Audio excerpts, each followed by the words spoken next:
দীর্ঘদিন মানসিক ও শারীরিক অসুস্থতার কারণে গলায় দড়ি দিয়ে আত্মহত্যা কনকনগরে। উত্তর 24 পরগনার হিঙ্গলগঞ্জের কনকনগরের বাসিন্দা বছর 55 ক্ষান্তমণি সরকার।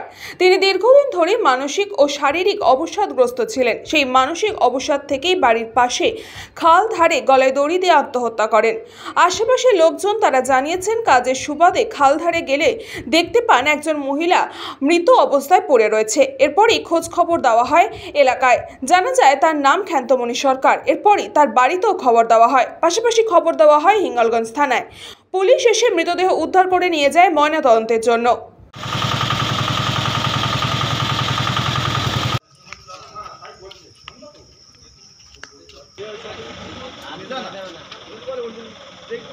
উনি দীর্ঘদিন ধরে অসুস্থ।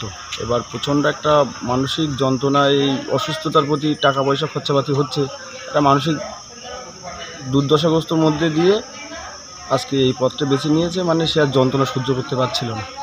তা মা হইতেছে আমার আর ভালো হয় না বাবা, তোকে টাকা পয়সা অনেক নষ্ট করেছি।